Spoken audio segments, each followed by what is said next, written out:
Hello and welcome to episode 41 of the Notcast. I put it on Twitter. I asked the question. I gave you 4 options. I said, do you want to hear me talk about current events? 3% of you said yes. So the answer to that, by the way, is no, not today. I asked, do you want me to talk about David Fincher movies? About 30% of you said yes to that. Thank you. That one will come up. I asked, do you want to hear me talk about Suede's Coming Up album? About 33% of you said yes to that. So that will come up again as well. But the overwhelming winner is the 4th option I gave you, which is, do you want to hear me talk about U2's ZooTV Tour and the Europa album? Over 40% of you said yes to that. And in keeping with my tradition of wearing appropriate clothing, I am now going to present to you about the U2's Europa album, just some thoughts and ideas I've got around the band, whilst wearing one of my favourite t-shirts, which was for the Europa album by U2. Now, last time I left off, we were talking about the Achtung Baby Super Mega Deluxe Uber Duber set. And also about the fact that we finished talking before we got to the ZooTV Tour. So, for example, we didn't know anything about what the band visually were going to look like. So, for example, at that point, I know some of you are going to get quite excited about the picture I'm just going to show you because it's officially a shirtless Larry. We didn't know what U2 were going to do in their touring. We didn't know what they were going to look like. What we knew of U2 was that they had dressed in weird outfits and that they had gone to weird places and they were wearing dresses and they were hanging out with cows and things like that. It wasn't until we got to the ZooTV Tour we really understood, I think, the full concept of what Achtung Baby was. Now, as Oscar Wilde said, and I quoted it before, man is least himself when he talks in his own person. Give him a mask and he will tell you the truth. Achtung Baby, as previously mentioned, was U2 covering themselves in layers and armour, wearing masks, hiding behind sunglasses and leather jackets, and playing with the medium so they could be a little bit more honest about who they were and what they were going to do. And all these photos, by the way, come from a book called U2 and I by Anton Corbijn, heavily available as PDFs if you know where to look on the internet. But at the end of Achtung Baby, as far as we were concerned, U2 were a band that had found some leather jackets and some sunglasses. So we had no idea of, to put it technically, the head fuckery that the ZooTV Tour was going to present. I experienced the ZooTV Tour through newspaper articles, through bootleg cassettes, and through occasional television broadcasts. It was the first time that U2 had toured with a full multimedia presentation behind them. They had live video that was running simultaneously, that was treated in textures. The stage was set up like it was a mini TV station, and bombarding you with images and ideas that evolved and changed during the course of the show. So, for example, the start of it, as I said before, Zoo Station, I'm ready for the laughing gas, I'm ready for what's next. It was like seeing some kind of weird screwed up version of a Vegas singer that had got it a little bit wrong, or a transmission from a slightly alternate version of reality, the ZooTV Tour. And you were bombarded with images and text, and the band were heavily versed at this point in the art scene, and artists such as Jenny Holzer, Barbara Kruger, who you will have seen the Obey, Consume, Die kind of text graphics that are all over They Live, and Jenny Holzer also presents kind of like a lot of imagery around words, light, and so on. So all the background text that you had, heavily influenced by that, possibly even stolen. This is the ZooTV European Indoor Leg tour program that came with a free sticker set. The previous owner had used one whole sticker, and therefore this tour program cost me £6 because it was incomplete. But on this tour, I think what we had is the band first constructed a narrative around what their show was going to be. So whereas previously they'd put their tour set list together as a bunch of songs in a particular order that sounded good and got the crowd pumping, this time around the band had pulled together a narrative in terms of how they presented the live show.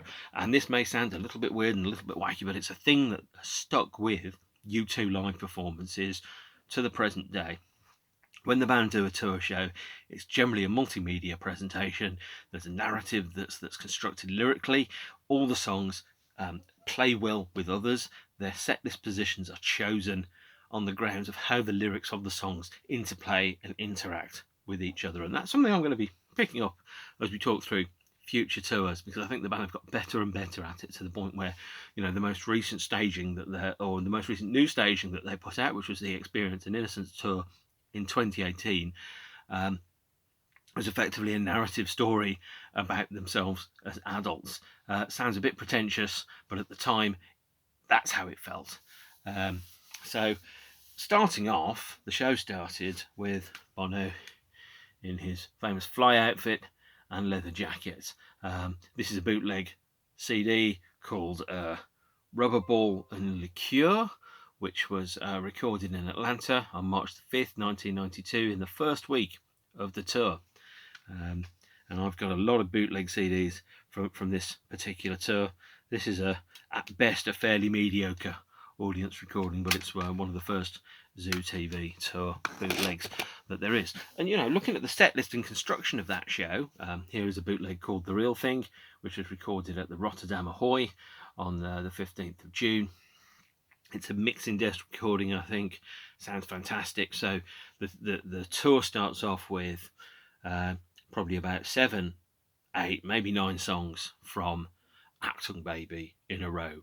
The band are all in their stage outfits. Effectively, they've put up a defensive wall around them. They're obscured by video screens. The narrative that sits alongside that show is almost, you know, Bono and the band exploring the nature of relationships and identity, and presenting themselves as, you know, a artistic parody of what you may imagine a rock star would be. And I think Larry said on the ZooTV special, "You didn't like me when I was me, so I came back as somebody else." This is the band as somebody else, hiding behind sunglasses. But over the course of the show, as they bring in older songs into the set, and the set list tends to work in reverse chronological order throughout the length of the show. So it starts off with the first song off the most recent album. Generally, it ends with the main set ends with Pride, which was traditionally the oldest of the old songs that the band played. Sometimes they played Sunday Bloody Sunday, sometimes they played New Year's Day. Certainly at the start of the tour, they didn't. And sometimes they did the set, but I still haven't found what I'm looking for, which thematically was a way of them actually summing up the whole of the experience that you've had through all the previous songs, and going, still haven't got the answers. This is just me looking for answers around that. Now, the tour, I think, was as it progressed throughout the set list, you got the story of the band becoming more and more sincere, more and more authentic, travelling back in the past, taking off the jackets, taking off the sunglasses, not singing songs about, you know, flies and cars and zoos and trains and stations and all that stuff, but talking about the sincere stuff which they were talking about in the 80s. And as I've mentioned in the previous videos, you know, the sonic textures that we had around that also was a logical extension of the use of sequencers and atmospheres that the band had started with Unforgettable Fire, and continued even further. So the ZooTV tour carried on for quite a while. It was I think the band's longest tour. It lasted for it was the band's longest tour for a long time. The most number of shows, I think it had something like 155 shows in it, or 110 shows or something, and it lasted just under 2 years. So this is a second or a third bootleg. This is on KTS Records. It's the ZooTV Tour box set.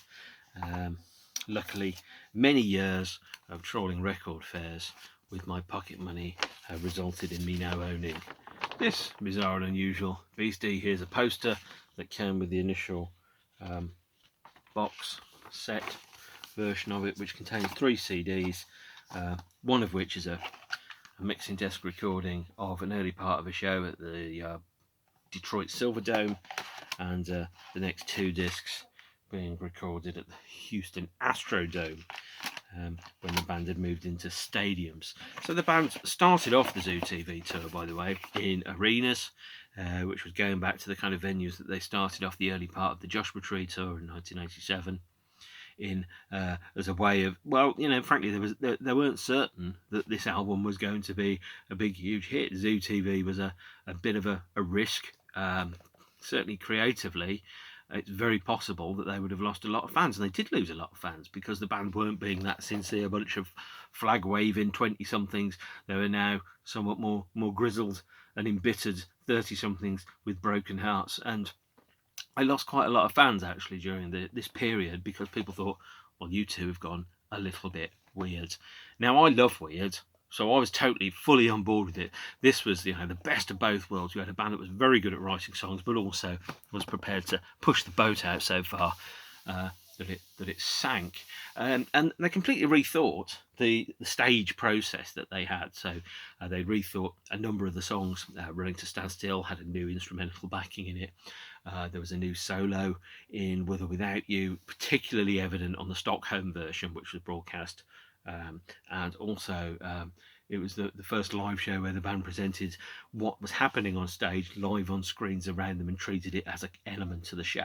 Previously on the Joshua Tree Tour, as you've seen from the bootlegs that I've got over there, they were working with jumbotrons, terrible word, almost as bad as cassette single, actually, cass single, but working with jumbotrons to present an image of what the band were doing on stage, but it was just raw footage, you know. Whereas with ZooTV there was textures, there was colours, there was effects, there was text that was put over the top of it, and the band decided that whilst they were in the midst of that tour, is that they were going to go back into stadiums into Europe, and whilst they were going to go back into stadiums in Europe, they also started recording some extra songs. Now, the initial idea was that it might be, you know, a short EP, or it might be something a little bit longer than that. As it stands halfway through the European leg of the ZooTV outside broadcast European tour, they announced this album, Europa, which was released on, I think, the 5th of July 1993, a couple of days after I turned 20. This is my favourite U2 album. It's one of my favourite albums of all time, and I'm going to tell you why until the point where you switch the video off and get bored of me talking about it. I think this is their best album because I think it's U2's most honest album. The band were moving so fast and they were working at such a pace is that they didn't have time to think, analyse, navel gaze. They just did it. They felt the art around that. Now the first single, although they eschewed the concept of releasing singles, was actually released as a VHS tape, and it completely bypassed the standard and old-fashioned concept of CD singles or cassettes or anything like that. And I think it was, I've got the sleeve art in here, the first VHS only single was called Numb. It was a 3-track VHS single, £5.99. Had a track called Numb on it, had a remix of Numb that's only available on the VHS and may now have appeared on DVD, and a video for Love is Blindness. I love Numb. It's a really strange song, and I know that The Cure took the piss out of it, because The Cure take the piss out of everything, and I love them for it. But Numb was not given a commercial, physical release as a single. There was a video, and they bypassed the fact that it was a weird track that probably wouldn't sell very much by not releasing it as a single apart from as a VHS. There is also, and you can see it here, one of the few physical formats of Numb. This is a jukebox 7-inch single which has the LP mix on both sides. Numb is, I think, probably the earliest of the songs on Europa. It's built on the top of a demo from the Achtung Baby sessions called Down All the Days, and you will be able to find the original vocal of Down All the Days sung by Bono on the 10-disc Super Mega Fancy Pants version of Achtung Baby. And as I've previously mentioned, this version of Achtung Baby has Europa as a bonus disc. I think that's a shocking move, actually, because I think Zooropa deserves its own box set and to be treated as its own separate artistic entity, whereas at the moment, inside Acton Baby, Zooropa is treated somewhat as a bonus disc. Not an album in its own right, but an album of afterthoughts, and it absolutely isn't. It's a completely separate artistic and commercial and creative entity from Acton Baby that happened to be recorded mostly during the touring. Acton Baby.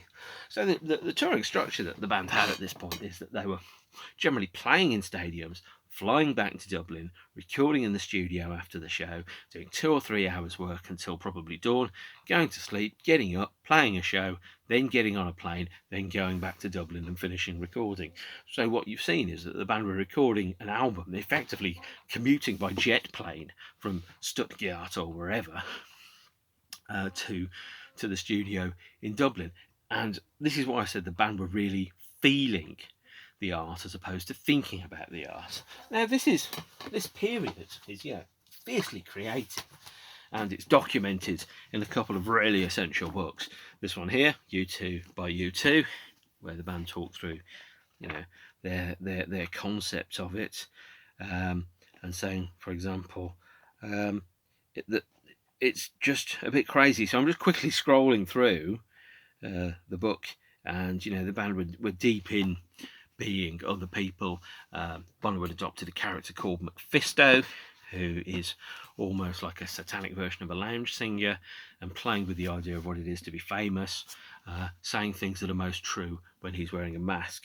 And if you can get a copy of this, U2 at the End of the World, mostly paperback, but sometimes a hardback, by Bill Flanagan, I believe wrote it.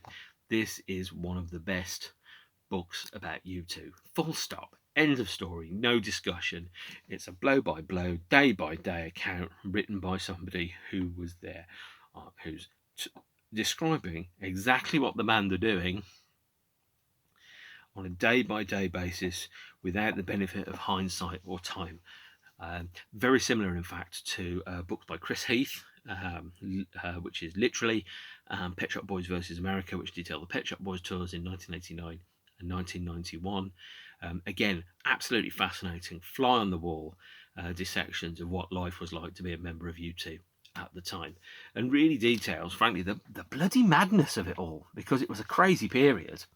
And the rumours that came out and all that stuff is that I was absolutely fascinated, because as I've mentioned before, Zooropa, here is the original 1993 vinyl edition of the album, was the last time that I think U2 were truly fearless in what they were doing, because they weren't thinking about it, they were doing it.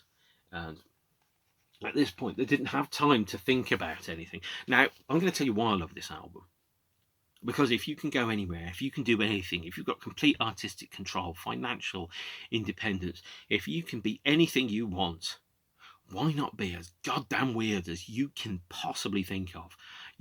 They've got this amazing blank canvas. Very few artists have that, and the financial freedom and ability to do anything they wanted, to go anywhere they liked, and to create anything that they could imagine. The only limits the band had at this point really were around their imagination. And they just decided to be weird. Now, there are other periods in the band's career when they have that same freedom, and they've decided they want to be safe, they want to be boring, they want to appeal to the people that buy CDs from supermarkets. And with all due respect to the people who buy CDs from supermarkets, other record shops are available that have better selections of music, because Paddy O'Connell, or whatever his name is, and Harry Styles and other people, Ed Sheeran, they're not the end, they're not the beginning and the end of music. Music is a huge and vast playground, and U2 were playing on all of the swings here.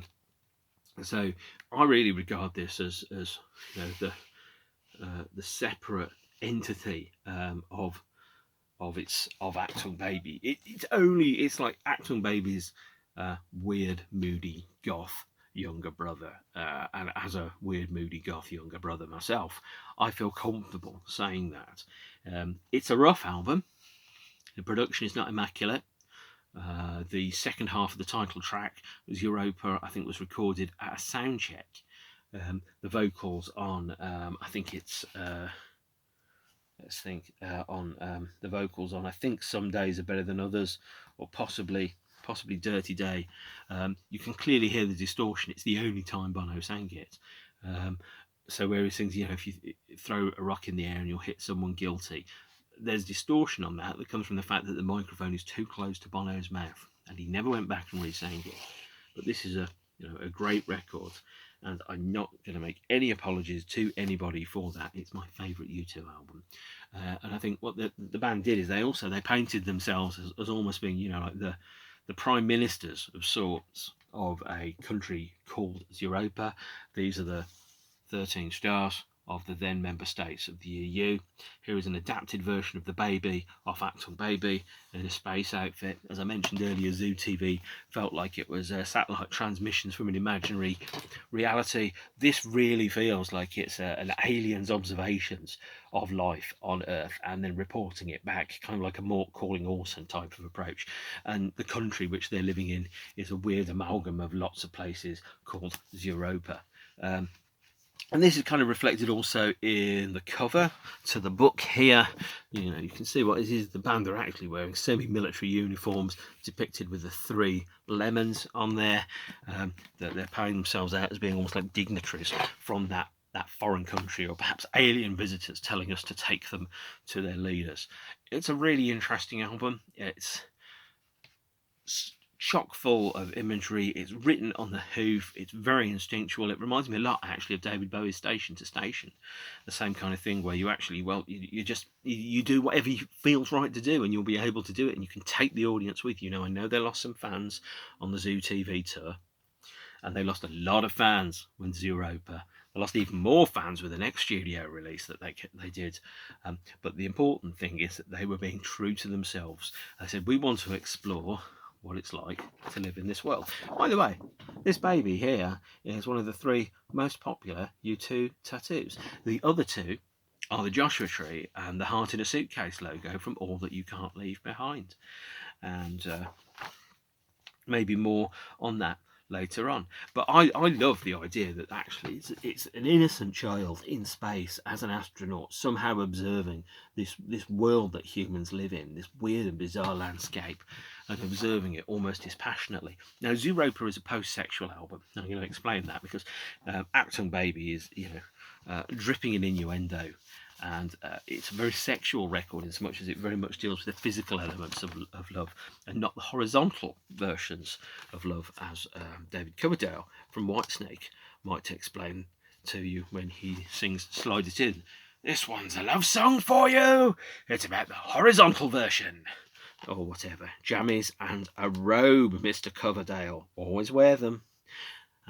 But what Europa is a very post-sexual album where things like sex, money, lust, almost have become abstract concepts. As I said, if you're able to do anything, to go anywhere, to create the world that you want to create artistically, and you have the complete ability to do it, the idea of wanting someone and not being able to have them, or wanting something and not being able to afford it, had somewhat, to an extent, kind of ceased to exist for U2 at this point, because they had more money than God and definitely access to better limousines and company. So Europa started off as I think they just started recording that, an overarching idea behind it. It started off as an EP. It was going to be maybe 4 songs. It was going to have a song called Sinatra on it, which later became Stay. It was going to have a remix of Down All the Days, which became Numb on it. And then the band started writing extra songs as they were going along.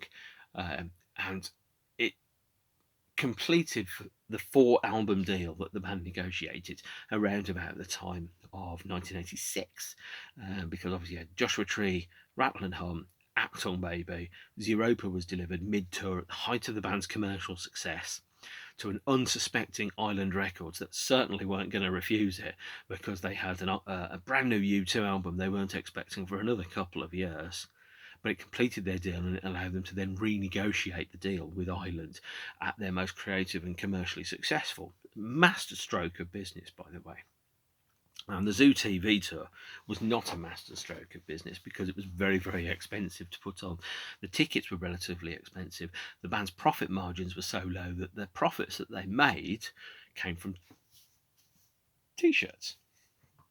And Bono said he felt like a travelling T-shirt salesman, even though they were playing stadiums, they were charging 20 quid a ticket to 70,000 people. The fee that they were getting was less than that, and the show was really expensive to put on because they were running 24 different video channels, they were running vision mixers, they were running all the standard elements of a stadium rock show, plus a TV station at the same time, and they were aware that they had to sell enough tickets to be able to break even, so they couldn't price the tickets too high. They've always been very astute in their commercial understanding of their fans and their fans' commercial and financial position. And as I've said, rich people have feelings too, so there's very, very expensive U2 tickets that are available. But at this point, your average ticket price was something like £22-23, which even when you take it into inflation, I think was something like £50 or £60, which for a show like that was pretty low, especially considering they were using cutting-edge, unique technology that was very, very expensive. And not only very expensive, there was an awful lot of it that they were flying all around the world. So with that in mind, the band said, no, we're not going to release any singles from the album. We're just going to stick out the album, and we're just going to go with that. And they carried on, and they continued touring. So the European leg brought a radio broadcast from Dublin's RDS Stadium, which I think might be the only time that they played the RDS Stadium, actually. And here is the bootleg CD of that also features a number of alternate tracks recorded elsewhere on the tour. So it's got Europa, the title track, and Babyface from Wembley Stadium, and I Will Follow as well. And they played, I think, Europa, as a band, maybe 5 or 6 times. Babyface maybe about the same time. Babyface is sung in 2 different vocal registers, and they could never find a version where they felt that they'd done the vocals to the track justice, because Bono either sang high or he sang low. He never did a vocal which he felt live worked. So Babyface hasn't been played live since 1993. Europa was played again in a truncated form in 2011, and also in 2015, and I saw the opening night of the European part of the experience, of the Innocence and Experience tour in 2015, where they did this phenomenal segue between Bullet the Blue Sky into Europa, into Where the Streets Have No Name. And that's almost as good as the time I saw them play Please, into the End of Sunday Bloody Sunday, into Where the Streets Have No Name at Wembley Stadium on the Pop Mart tour. Europa is a great track live. I wish they'd played it more, but they brought it back, and that's a sign that Europa is the album that they have played live the least. Most of the songs that they played live, they haven't played. Europa, Numb, Lemon, since 1993. I think Dirty Day they brought back for 3 shows in 2018, and I saw one of those shows. They played the first time a few times as an acoustic track on the Vertigo tour. They played Europa on the last leg of the Innocence and Experience tour, and Stay they played on and off throughout most of their tours. But Europa is the album that they have played live the least. Now, I felt that one of those tracks which I've mentioned is one of the finest U2 songs ever. And here it is, Lemon, which was released as a remix 12-inch in I think America, and as a CD single in Japan and Australia. Now this beauty was released on, there you go, lemon-ish vinyl. It's a lovely piece of work. But the band, as I said earlier, were in the previous episode, deeply into remix culture at that point, into club culture, into being at the cutting edge of dance music and technology. And the album's Europa is heavily indebted to technology. It's very heavy on guitars, but all the guitar sounds that you'll hear are actually swamped in effects and processes. So, for example, there's guitar sound which you hear all through Lemon. You wouldn't think it's a guitar because it doesn't sound anything like a guitar, because the way that it's been treated and processed makes it sound like something else. It's particularly prominent, by the way, on the introduction to the Lemonade mix, which is only a promo. Lemon is one of my favourite U2 songs, and it's one of my favourite U2 songs for a very specific reason, is that it was inspired by the only footage that exists of Bono's mother. where she's dressed in a lemon dress, and so therefore this song is it revisits the subject matter which he sang about on I Will Follow, and also picks up later on Mofo and Kite and Iris, which was Bono's mother's name, which is about what it is to lose a parent at an early age. And I think Salman Rushdie has a theory which is about premature death awareness syndrome. And you look at really, really driven artists, what you'll find is often their parents died at a very young age. Bono is a great example of this, and I think Elvis Costello, although I might be wrong there, there's a couple of artists whose parents have died at a young age, and they've been driven by the sudden onset and awareness of that mortality to take more risks because they know how precious and rare life is, and how it can get taken away so quickly and so senselessly, which obviously is a thing that I experienced and I talked about in the Dogman Star episode. But I think Lemon is one of my favourite U2 songs, and it's got this wonderful, almost Talking Heads-ish, Daniel Lenoir kind of heavily layered processed vocal, where they sing, well, man makes a picture, a moving picture, and he paints with light. And then what you do is you look at the video that you've got for Lemon, and the band are taking a very different approach visually. There's YouTuber Salman Rushdie there, whilst I was talking about the premature death awareness syndrome. And when they shot the video for Lemon, I've gone forward a page or two. What you can see is, in fact, that they are following on from. This is from the video shoot for Lemon, which was shot in London, where the band are almost remaking some of the very, very early moving footage. So if you see that old video of someone talking about, it's not video, it's film about 1890, where they filmed a horse, and you're able to film the horse and work out, do all the horse's legs leave the ground at any one point? And the only way that they could do it, because the horses move so fast, was to film it and then watch each individual frame. Was shot by the guy that clearly inspired the Lemon video around the birth of cinema, moving image and technology, the way in which we were able to record reality, perceive reality. And that ties in with the idea that we had at the start of ZooTV, that technology and television enabled us to see and present reality as something that was more real than real. It was even better than the real thing. And so there's a disconnect between what's actually happening in front of you and what you're perceiving to be happening with the camera. Now, if you've ever stood behind some dickhead with a mobile phone that's filming all the hits at a gig and he's 6'6" tall, then you'll know that is most definitely a thing that really happens. Is that it's more important for people to film what's happening than to actually experience what's happening in front of them sometimes.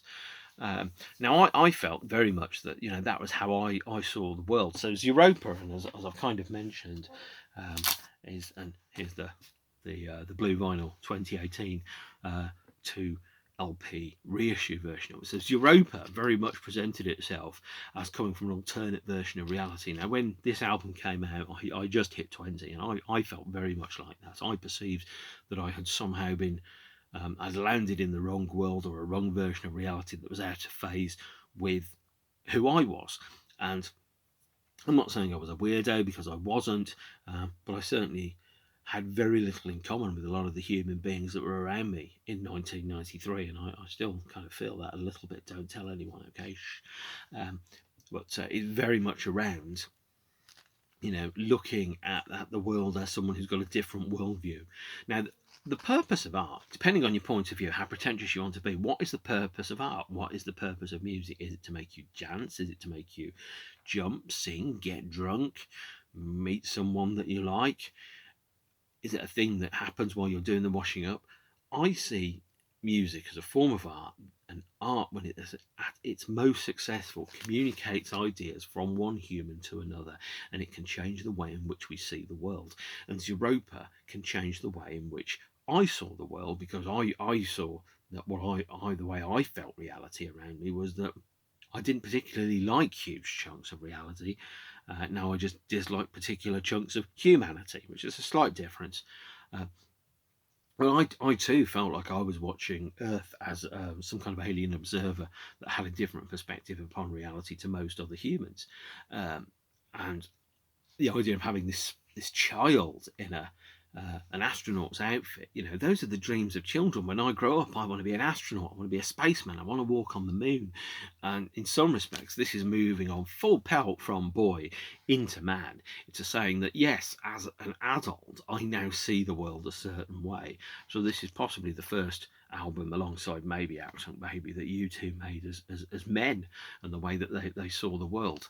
And, you know, that's an image that I have a strong affinity to, is around the dreams that I had as a child and taking them with me through my adulthood to make sure I maintain and keep the integrity and morality of what I regard to be important. Now, I've just fallen into Melody Maker's huge corner, but Melody Maker hasn't been published for something like 12 or 13 years, very possibly much longer, and so therefore I feel free in plagiarising that particular idea. Now, there's a number of other songs that come on the album, but there's Dirty Day, for example, and Dirty Day was also remixed in 1997, and for some reason, and I cannot work out why, the double LP version from 2018 breaks the sequence of the album. So if you look, Daddy's Gonna Pay for Your Crashed Car is now the last song on side 2, whereas it should be the first song on side 2.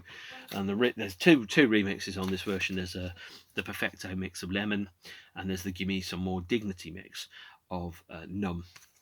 But the remixes of Dirty Day, the remixes of Stay aren't on there, and that's a bit of a missed opportunity, really. Now, that was with Lemon out of the way. The band did actually release a proper, actual buyable in the UK and European shops CD, which is Stay, Far Away, So Close. This again is from the soundtrack to a film. And there's an alternate recording of Stay that is on the soundtrack album to the film, which, if you can get it, please do. And if you can't get it, then it is, like almost every bit of audio recorded in the history of mankind, it's available on YouTube. So Stay came in 2 formats. This is the swing format, which has a track with Frank Sinatra and 2 remixes of Lemon on. This is the live format, which features a new studio track called Slow Dancing that the band had recorded for Willie Nelson, and live versions of Bullet the Blue Sky and Love is Blindness. It's a great live version of Love is Blindness, and the version of Slow Dancing is really good as well. Now, I don't think Slow Dancing is on this box set, and if it isn't, bloody well should be, but I don't think it is. And as you can tell, I've clearly very tightly rehearsed this particular discussion. No, I can't see Slow Dancing on here at all. I don't understand why. It should be on this box set. So Slow Dancing is the oldest U2 B-side that hasn't been reissued, and also not on this. So we go through that, and then the band pick up the final leg of the ZooTV tour. They play Australia, New Zealand and Japan, and it's called either Zoomerang or New Zealand, depending on where you are. And this is where the band released the VHS and later DVD of ZooTV live in Sydney. This is an essential piece of viewing to understand Achtung Baby and Europa. The band are probably about a week or 2 away from finishing the tour. They're pretty damn frazzled. Adam missed the previous night's show. They've recorded a show, Adelaide, which by the way is on YouTube as a test run, and then they simulcast, that's another terrible word, alongside Cassingle. So they simulcast this show on television the day of the performance, and thanks to the time difference, it was shown in America and I think the UK and Europe on the same evening. I recorded a 90-minute cut down version on Sky TV in the UK on the 28th of November 1993, and it's I wore that tape to the bone. This is a great live document, possibly the best U2 live document that there is. It features almost all of the songs from the live show and the live tour at that time. Now the band also had a number of other releases. Here is a VCD of ZooTV live in Sydney. I think this is the Korean VCD. Never been able to play it. This is the 2006 U2.com fan club edition of it as an audio release, which is why it is not on the Achtung Baby mega set, because it was fan club bait for subscription members. And it features the whole show, apart from, I think, Trying to Throw Your Arms Around the World, and it has a couple of bonus tracks in it, and it has, hang on a second, a poster here as well. Also, the show was heavily bootlegged. Here's the 2 CD version of the original broadcast, complete with VHS tracking hum on it. And that brings us to the end of the ZooTV Tour, the Zooropa album, and everything that goes with it. Now, there's a couple of other things which come from around about the same time I'm going to pick up in a future episode. The main thing, I'm going to leap forward slightly in the chronology, is this, which is Melon, which is effectively a remix album of songs from Achtung Baby, Europa, and the B-side Salome. It has some unreleased and exclusive tracks on it, so it's got the Underdog mix of Stay, which is not on the Achtung Baby box set, and at the time it came out, it had exclusive remix of Mysterious Ways, I think the version by Massive Attack, or possibly it could have been the Perfecto mix, and it also had the Give Me Some More Dignity mix of Numb, and the Soul Assassins mix of Numb as well, which hadn't come out anywhere else. The Soul Assassins mix of Numb is awful. There is allegedly a Orb remix of Numb. I've never heard it. I'd love to hear it. And it isn't even on YouTube. There is also a remix of Daddy's Gonna Pay for Your Crash Car by Paul Oakenfold and Steve Osborne, known as Perfecto, which is fantastic. I think it's on my SoundCloud, and it's also available on the internet on YouTube. So that brings us to the end of the Zooropa period. And I think the conclusion is Zooropa was probably the last time for me that U2 were genuinely, completely without restrictions. They were thinking about putting something out without thinking about, well, how is this going to play with the markets in Idaho? How's this going to build around a tour? It was just an album that they stuck out because they felt like it was an album that was good and was worthy of release. There wasn't a tour that was planned around it because the tour was already ongoing. There wasn't a huge kind of bit of strategy around it. They wrote the album, they recorded the album, they realized they had an album. They focused on the more obscure and esoteric songs while they were writing the session. So some of the songs that appear on the later studio album, Wake Up Dead Man, If God Will Send His Angels, Hold Me, Thrill Me, Kiss Me, Kill Me, which all come in the band's future, were written at the same time, but they weren't finished because the band chose to do this weird transmission from an alternate reality from the Peoples Republic of Zooropa. And that's where I'm going to wrap up with this particular episode. The next U2 episode, I'm going to be talking about what the band did next, and most specifically about a record called Passengers, which you've probably heard about. Maybe you haven't heard it.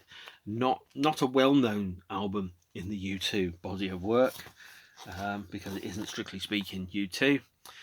As I said before, if a man is least himself when he talks with his own person and give him a mask and he will tell you the truth, U2 became a completely different band for that album. They gave themselves a different name, and they were able to follow some weird and unusual ideas. So I'm going to wrap up here. I think Zooropa is my favourite U2 record. It's one of my favourite albums of all time, because it isn't just music, it isn't just songs, it isn't just production. Zooropa really felt like a fully complete and realised work of art that operated in multiple platforms as an artistic statement, and at the same time it did so while being totally honest to itself, without one eye on the charts or commercial performance. And as I said, one of the most important things that's happened in the course of my life is that I haven't allowed the things that have happened around me, the way people have treated me, the world events that are taking place, to change who I am. And that is in keeping with the child that I originally was. As somebody who was young, who was innocent, who wants to go to space, who wants to explore everything that's there. With this album, U2 went off a-wandering to go as far as a man can go, to feel and to touch and to taste too much before inevitably he repents. And by the end of the Zooropa album, even Bono had stopped singing and Johnny Cash was singing instead, as the voice of an older, experienced man who had been around the world and had come back to tell you what he'd seen on the way. Right, I'm going to end there. I don't know what I'm going to talk about in the next episode. As usual, don't be a dick in the comments section. Stay lovely. I hope to see you all again soon. It's goodbye, but not good night.